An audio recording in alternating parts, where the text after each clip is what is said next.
আমি আবারও একটা পাঞ্জাবির অর্ডারই পেলাম। দেখেন এই জায়গার মধ্যে আমি টাইটে বাঁধছি আগের মতো সিস্টেম করে, কিন্তু এই যে একটু ফাঁকা ফাঁকাটা বেশি রাখছি।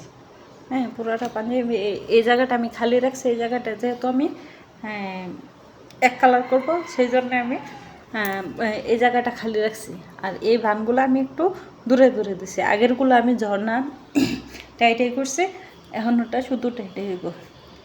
হ্যাঁ, আর এই যে এই জায়গায় আমার রং আপনার হাইডুক্স, কাস্টিক, তারপরে আপনার রং যে বাকি, এই যে গরম জল বসাইছি।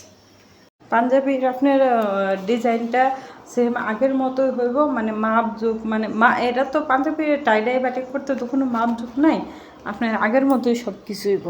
আগের ভিডিওগুলোতে আমি যেমন ভাঁজ দেখাইছি এমন ভাঁজ করে নিয়েছি, শুধু ওইটা জর্না বাটিক করছে দেখে আপনার বেশি ঘন দিছে, আর এটা পাতলা বাটিক করবো দেখে যে একটু ফাঁক ফাঁক দিছে আর কি, এটা মাকড়সা বাটিকের মতো হইব। এই যে দেখেন আমার ফুটন্ত জল হয়ে গেছে। এই জলটা এখন আমি নিয়ে যাব, নিয়ে ঢাইলা দেবো, একাতে তোলা সম্ভব না। এই যে দেখেন গরম জলটা দিয়ে দিতে, গরম জলটা দেওয়ার সময় আপনারা অনেক সাবধানতা অবলম্বন করবেন, অনেকটাই গরম তো। সবগুলোর মধ্যেই দেখেন অন্যান্য যেগুলা করছি, যেভাবে করছি অন্যান্যগুলা তেমনভাবেই আমি কাস্টিক আর হাইড্রোক্স দিয়ে দিছি। রঙগুলার সময় অনেক খেয়াল করবেন, কারণ একবারে ফুটন্ত গরম জল তো, খেয়াল করে দেবেন। আর বাচ্চা কাচ্চার সাথে থাকলে দূরে সরাই নেবেন। যে আমি মিক্সড করলাম, মিক্সড করার পর আমি র কালারটা দিয়ে দিলাম। র কালারটা দেওয়ার পরে আপনারা মানে র কালার বলতে বুঝে ব্লকের কাজ করি তো, ব্লকের কাজে র কালার করতে করতে এখন র কালারই মনে আছে।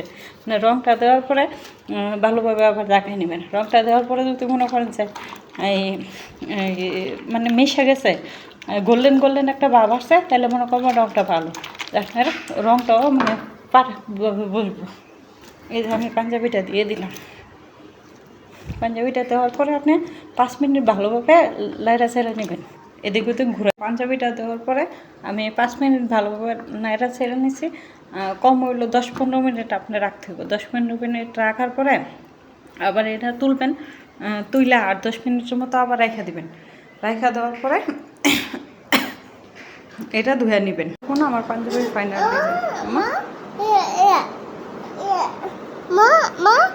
ডিজাইন।